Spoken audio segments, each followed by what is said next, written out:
So we started this project last year. We made a video for it where we put the spindle on for the carrier.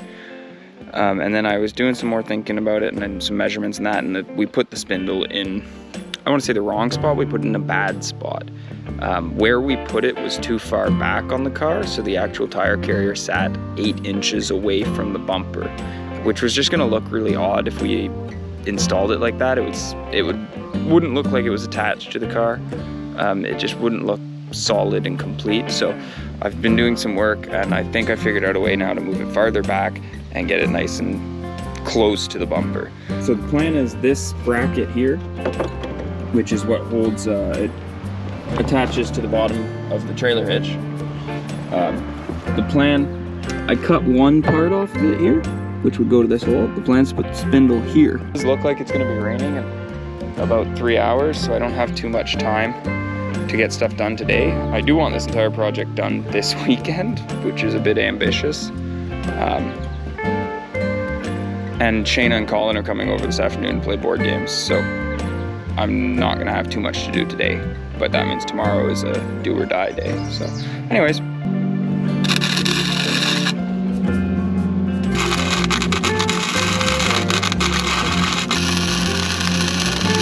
The drilling took forever because I still haven't found my drill bits from when I lost them. Oh, I have 4 drill bits. They're all different sizes. 2 of them are really, really dull. And the only one that's sharp and cuts really nice is like a foot long. Anyways, we got the hole drilled in the top of the spindle right there. We got a bolt hole here. Carriage bolt with a block spacer. So this bolt here attaches to the trailer hitch, which attaches to the frame here. So that bracket, which is welded to the spindle, is on like that.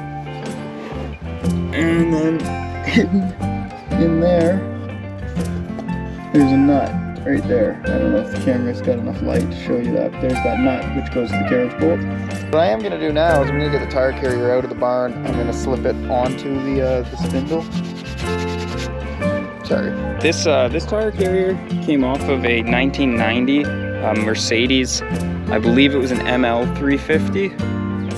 If I can find an image online, I'll drop it here so you can take a look at it. The bracket for the tire, I actually mounted it upside down because I wanted the tire sitting a bit lower in the carrier. That way it won't obscure the back window too much. The tire just barely fits, which is excellent because this is the biggest tire I'm going to run. So if it fits and it fills it nicely, so I'm quite satisfied with how that looks. I just cleaned the spindle really quick. Try to get most of the rust off and resurface it, get it as smooth as possible. Then I cleaned out the old grease from inside here. This is a grease fitting, which is great because that means it's a greasable spindle. That's one of the reasons why I bought this tire carrier without hesitation, is once I saw that it was greasable, I was like, oh yeah, absolutely, this is great. Anyway, so there's that brass fitting with a O-ring on it. I thought I was gonna have to replace this rubber O-ring, but I think it's in pretty good shape still. Then at the bottom, there's gonna be an O-ring here, this, and where did I put the bolt? And an Allen head bolt.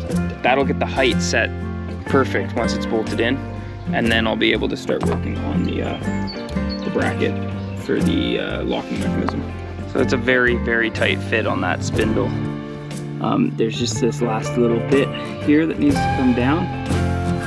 With the brass fitting on there, it's even tighter. So I've got a scissor jack here. I'm trying to press it in, but it's actually lifting the tires.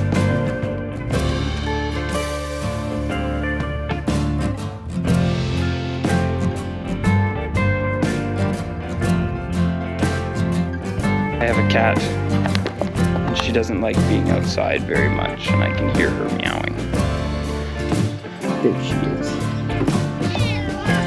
Say hello. She wants to go inside. Okay.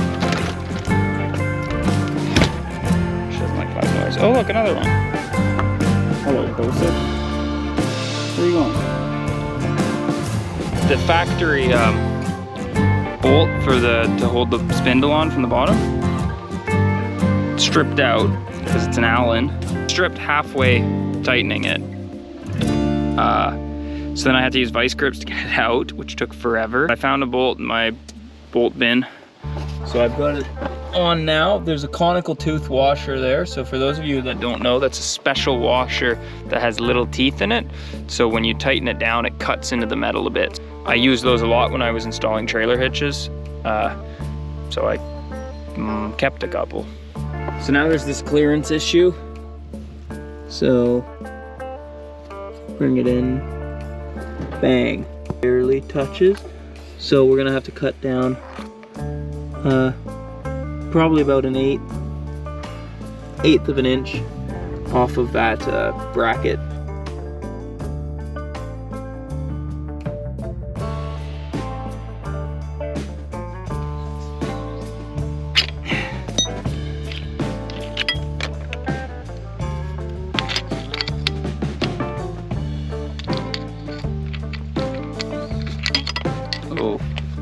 Oh, this could be a video by itself. Struggling to put on a grinding disc featuring Alistair.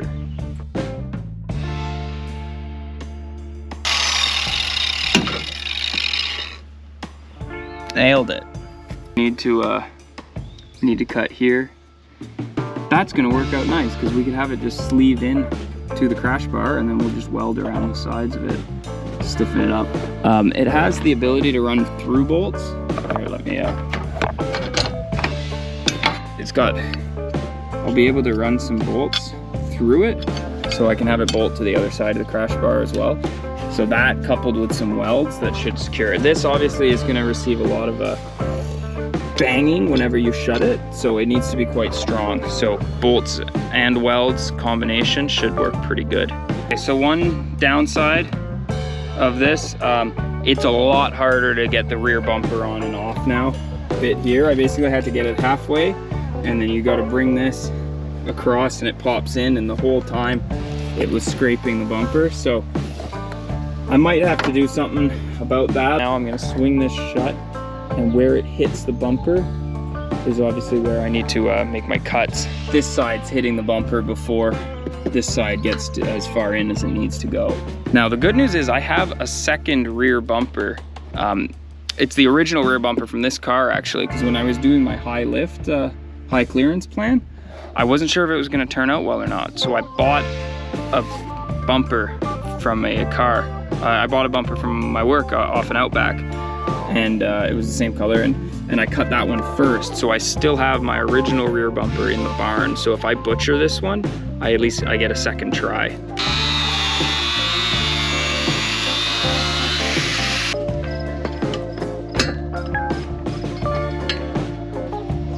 I might have overcut this a little bit here.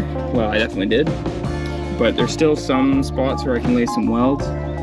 You know, there's some contact points here. And then, like I said, I've got the ability to run a bolt through here, which will come out the crash bar on the other side.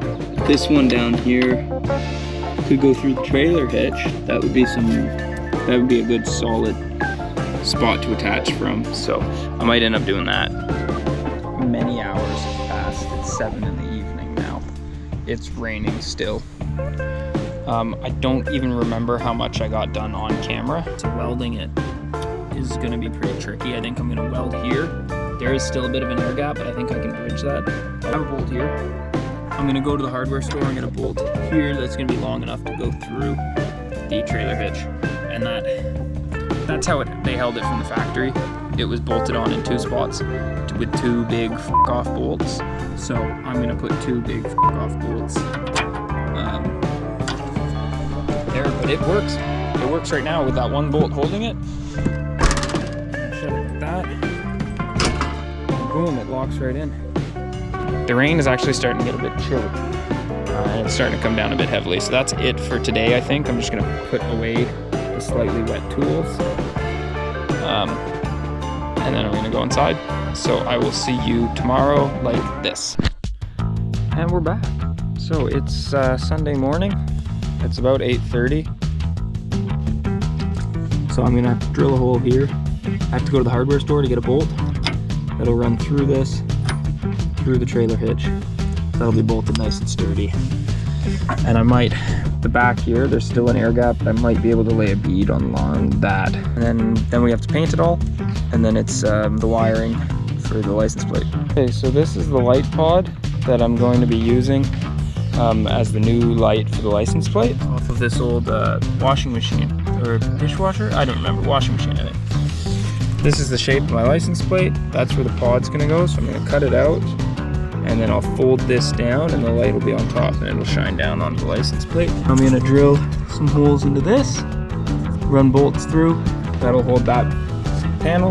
We got the two wires here that will wire up the pod, the light onto, and then down here where the wiring comes out, we're gonna have it come up the body, pull the tail light off quickly, splice into the tail light wiring, so that way when I flip my running lights on, the license plate light will turn on.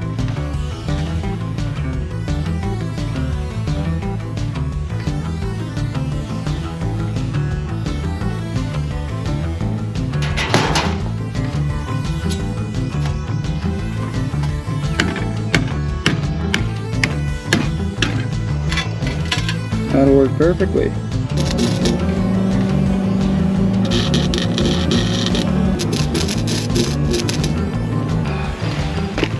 I'm just struggling with wire speed here. I can't get it to, it just keeps burning and popping, like, and I don't know, I'm not good at dialing this in, and I think that's my biggest struggle right now. So everything on there is garbage.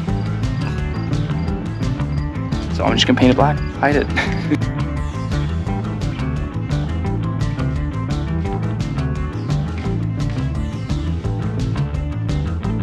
Right, so I took my tail light off. We've got three. This is our brake bulb, the big fat one here. The big fat orange one is the turn signal. And then the little one here is the running light. So that's the one I need to wire into for the license plate light. I know that black is ground because it's a Japanese car. Black is ground, so the green and white is gonna be my power lead that I'll need to splice into. I've got this scrap wire with an eyelet on it, that'll be my ground, and I'm just gonna ground directly off the body. Tire carrier, the tire carrier wiring harness is a plug, which means if I ever need to take the tire carrier off for whatever reason, I can just unplug it, and so I don't have to redo my wiring every time. So we've got a brown, an orange, and a very dirty white. Because this is a European car, I know that brown is ground. It's like that on my Volvo. BMWs, Volkswagens, a lot of them, they use brown for ground. Most car manufacturers use black, but their Europeans are a bit strange.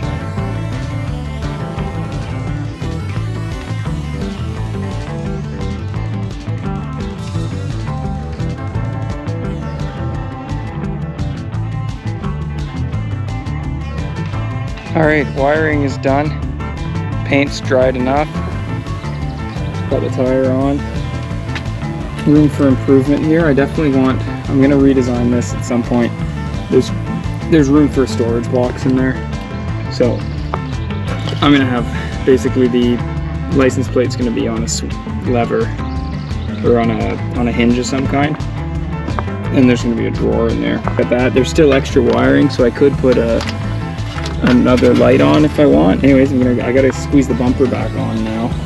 I have to put a piece of, I bought some cowl like lining for the bumper. I'm gonna put that on once I get the bumper in place. And then I just have to make sure it shuts. And then we did it.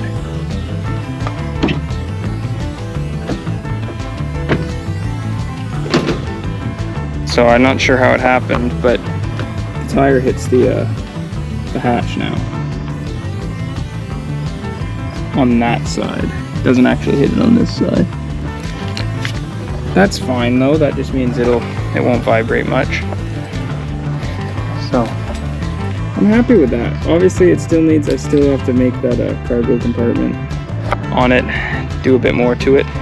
I've entertained the idea of having a jerry can attached to the bottom, but with how low that tire sits, it's just not going to be feasible. But I'm happy with how that turned out.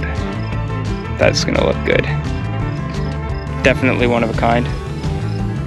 There was probably only about 5,000 of those tire carriers made in the 90s because they didn't pass American safety standards, so they were only available in Canada. I've only ever seen one, I've never seen it on a running Mercedes that's still around today. So if there's someone else that has a Subaru Outback with a Mercedes ML350 tire carrier on it, please let me know, because let's start a club. Anyways, thanks for watching. Go build something.